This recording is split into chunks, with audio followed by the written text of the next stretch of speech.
Take care of this, slave. John chuckled smugly, further insulting me as he tossed his dress suit my way. The suit struck me, causing water to spill. Ah, wipe it up, will you, and bring me another glass of water.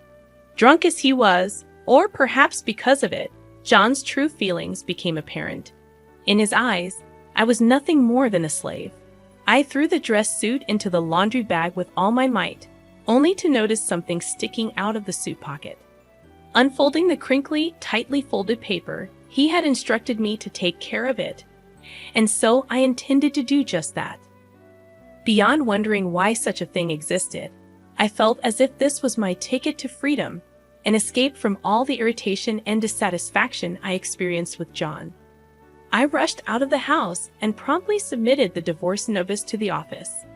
My name is Vanessa Owen, currently 50 years old with 2 children, Nicole, my firstborn, followed by my son Matt. From the beginning of my relationship with John, I never got along with his parents. Despite their disapproval, I loved John and believed we could be happy together. We eloped, defying my parents' objections, and started living in a small apartment. However, John was perpetually unhappy about our elopement-style marriage, nagging about leaving my parents for this marriage. There was a good reason for our rushed marriage. Nicole was already on her way. Despite John's knowledge of this, my parents opposed the marriage mainly because John never formally introduced himself. However, I don't intend to blame John entirely, acknowledging my faults. I've never liked his parents, who constantly criticized me.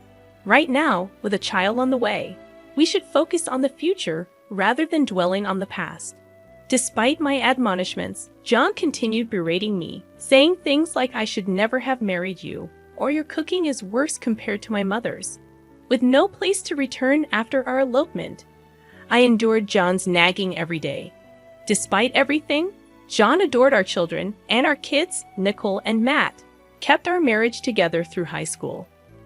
When Jan was promoted to department head and brought colleagues home, including a male subordinate named Rob and a female subordinate named Jenna Manning, our marital relationship deteriorated. Though John had a good reputation outside the house and was highly trusted by colleagues, our family barely functioned. At one gathering, John's words revealed his true feelings, saying he could divorce me anytime, but I wouldn't let him go. This admission, disguised as a joke, made me realize the depth of his dissatisfaction. Despite his words, John's subordinates praised our supposed good relationship, while John laughed, intoxicated, insulting and bragging until he passed out. His subordinates helped with the cleanup. As we cleaned up in a friendly atmosphere, Jenna spoke up, revealing that the director actually praised me at work. Unbelievable! I laughed, and Jenna chimed in, it's true. He always says his family gets along well. The president admires that too. The president values family in that regard. The director is always praising his family, so the president tells everyone else to learn from him. That kind of joke earlier only works if there's a good relationship, right? Gina, seeming a bit tipsy, happily chatted away about John's behavior at work. If that's true, that's good, I repeated, forcing a smile.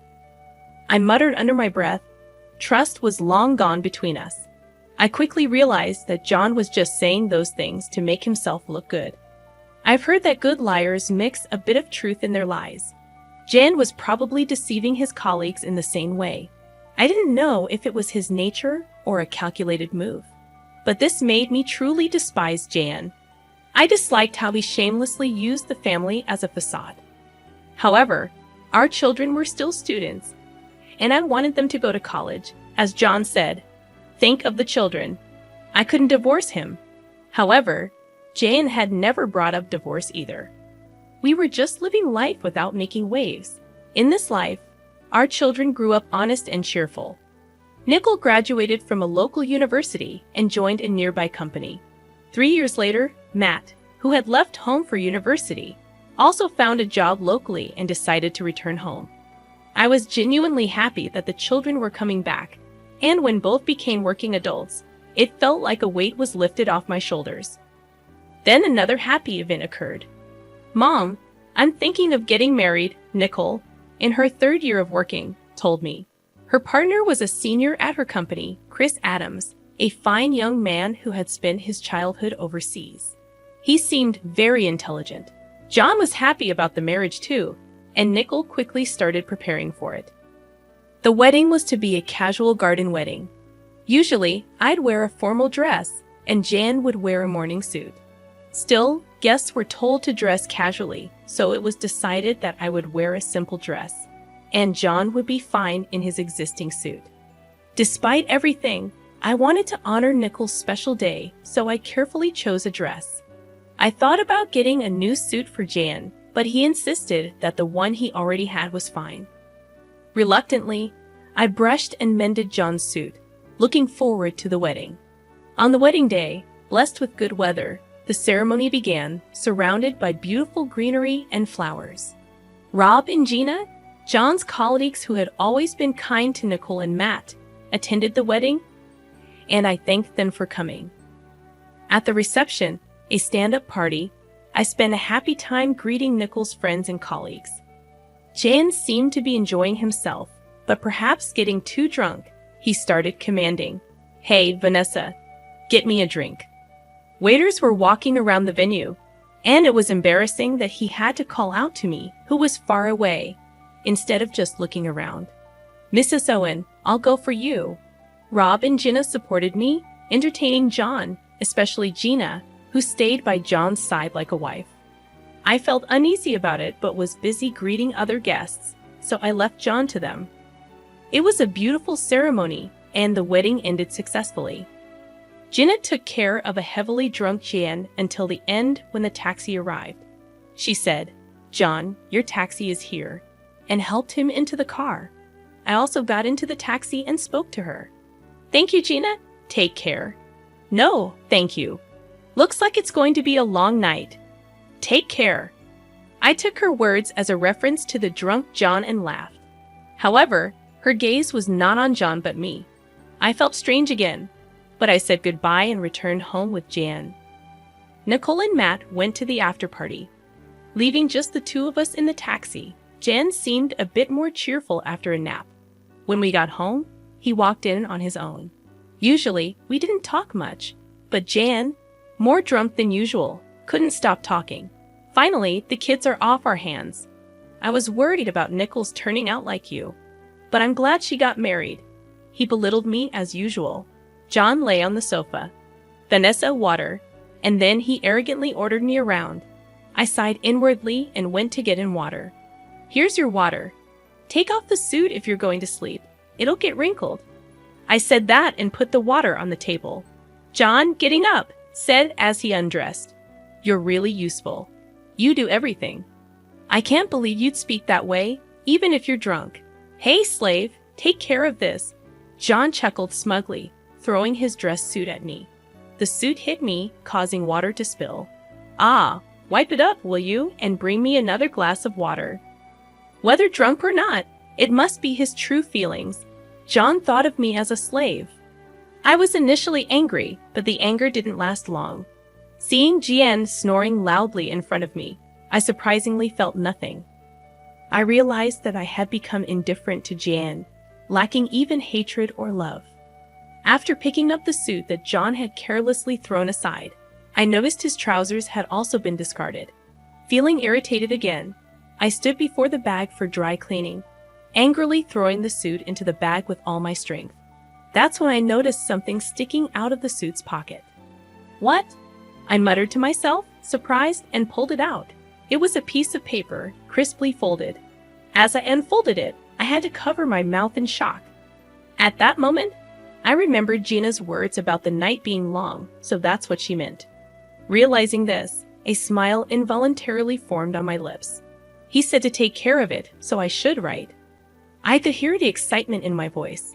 The piece of paper in front of me, which had come out of John's suit pocket, was a divorce notice already filled out by Jan. Yeah, that must be it. He meant for me to submit it, so I will. More than wondering why it was there, I felt like it was my ticket to freedom. It seemed like an escape from all my irritation and dissatisfaction with John. It was still 8 o'clock p.m., and the dry cleaners were still open. I grabbed the dry cleaning and the divorce notice, rushing out of the house. After dropping off the suit at the cleaners, I headed straight to the government office. Please take this. I went to the 24-hour service desk and, with a smile, handed over the hastily completed divorce notice. Then I hurriedly packed my things, taking only what I needed. I left the house with John still snoring loudly. For the time being, I decided to stay at a hotel, soaking in a large bath and sleeping in a comfortable bed until morning. However, the next morning, my phone had several missed calls, all from John. It surprised me that my number was still in John's phone. Yes, where are you? Just as I was thinking about it, another call came in. Reluctantly, I answered, and John's panicked voice came through. He must have been surprised to wake up and find me gone. After all, the spilled water is still there, a clear sign of something amiss. Where are you? Just as I was about to respond, John continued, We came home together, didn't we? The water is still spilled, and your clothes are gone. What's going on? From his words, it was clear he didn't remember what he had said the previous day. I sighed and said, You told me to send the suit to the cleaners, right? Well, there was a completed divorce notice in it. I thought that meant I should submit it, so I did. John erupted on the other end of the phone, yelling, What? How dare you do something so reckless? Do you realize what you've done? I was surprised by his reaction, but no matter how angry John got on the phone, it didn't bother me. You're so loud this early in the morning. I'm about to have breakfast at the buffet. Bye. Probably there was nothing to eat at home since I'd always prepared breakfast every morning.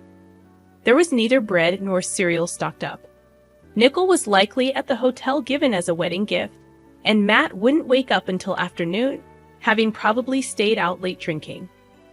John must be panicking alone in a house without food. With that thought, I savored my delicious breakfast. After breakfast, I immediately went to look for an apartment at a real estate agency. I didn't have the luxury of choice. I urgently needed to find a new place to live, but thankfully, I stumbled upon an apartment just a few blocks down from Nickel's new place.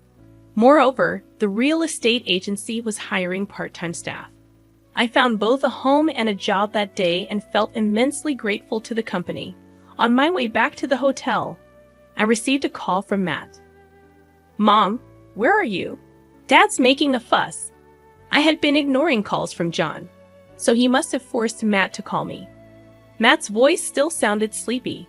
I've divorced your father. I'm leaving the house, so take care. What?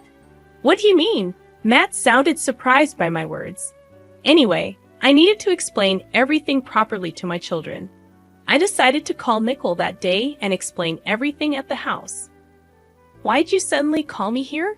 Nickel looked anxious, understandably so. Yesterday was the peak of happiness, but today she was called to the house for something serious. She must have known it wasn't just a casual conversation. I felt sorry for her, but my parenting days were over. Being a parent is forever, but I want to live as a person, not as anyone's slave. I shouldn't feel ashamed for this. Even though I thought this, I couldn't shake off the guilt towards my children. A sudden divorce? What do you mean divorce? Both of them questioned me simultaneously, and even John, taking advantage of the situation, joined in. That can't be true, right? Convince her. Despite being the root cause of the issue, John played the victim. It was turning into a 3-against-1 situation. I wanted the children to understand that this divorce wasn't just my whim. All I did was submit the divorce papers that your father had already filled out. Why am I being treated like the villain when it was your father who had prepared them in the first place? Hearing this, Nicole and Matt turned their gazes to John. Caught off guard, John frantically searched for an excuse. A villain. Come on, that was just a joke, right? Who would actually submit that? A joke?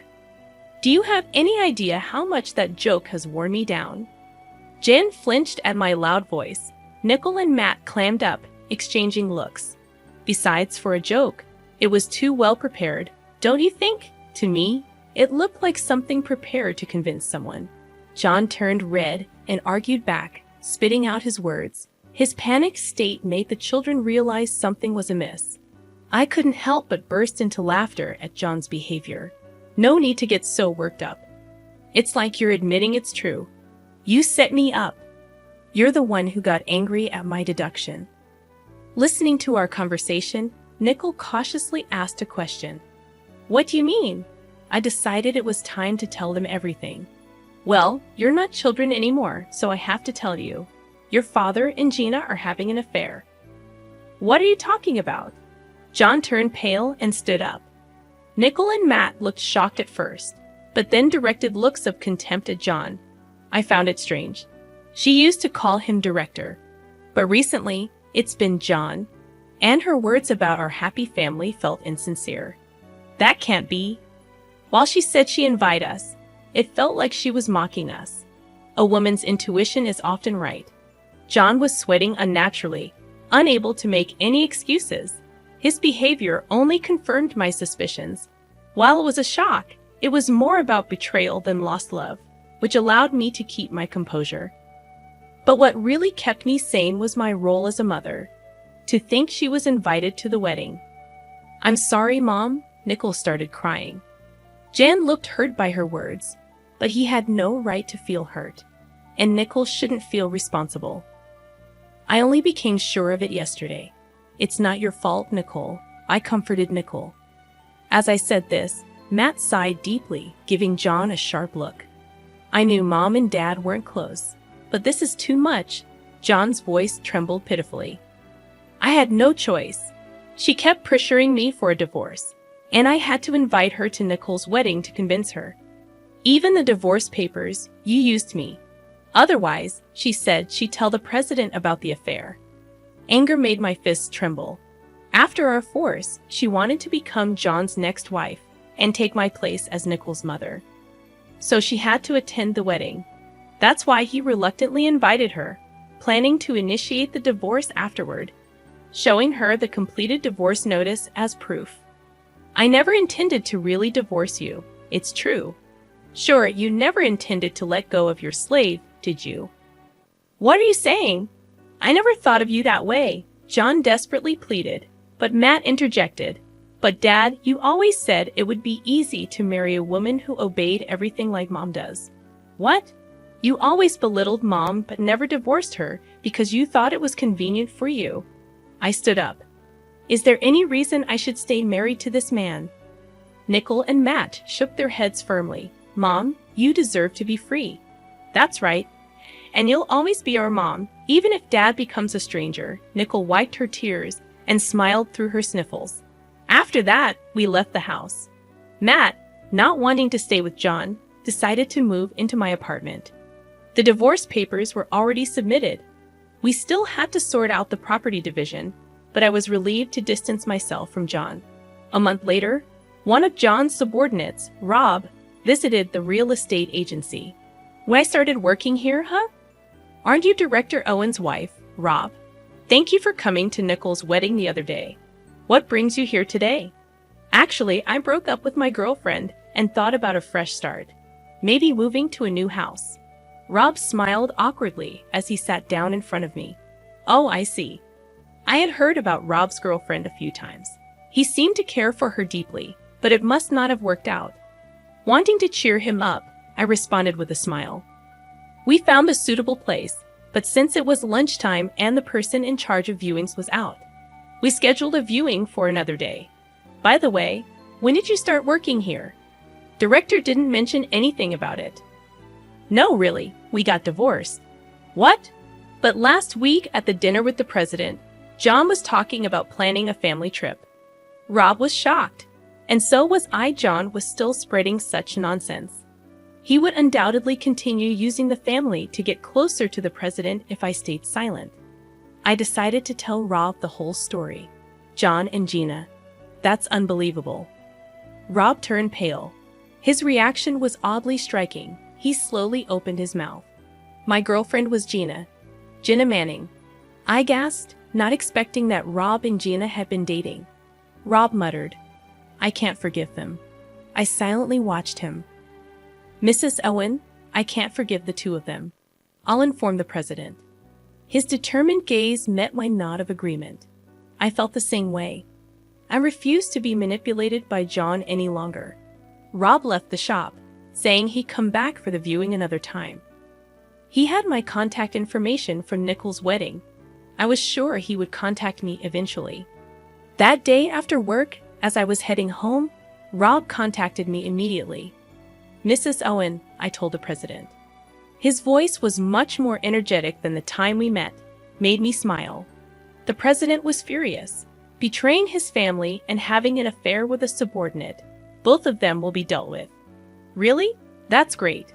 Now we won't be used by them anymore. Those two deceived everyone, the family, the staff, even the president. They were called into the president's office right after I left. Imagining the scene, I couldn't help but smile. Even though they were no longer a part of my life, I couldn't accept them getting away scot-free. "Thank you, Rob. You will surely find happiness." I sent this to Rob, feeling like it was something I also wanted to hear. Eventually, Jan and Dina's affairs spread throughout the company, especially John, who had always boasted about his happy family life, turned out to be a scoundrel who preyed on a subordinate. He was demoted 3 ranks from director to an ordinary employee. At home, he had no family waiting for him. For a man over 50, it would be interesting to see how he would live from now on. Gina resigned, probably due to the scrutiny. She was about 35 years old, a pitiful woman unemployed in her mid-30s after meddling with a married man. Their relationship also ended. Such an unhealthy affair was never going to last. Gina had pleaded with Rob, but he firmly rejected her. Feeling relieved, his reaction made me feel relieved too.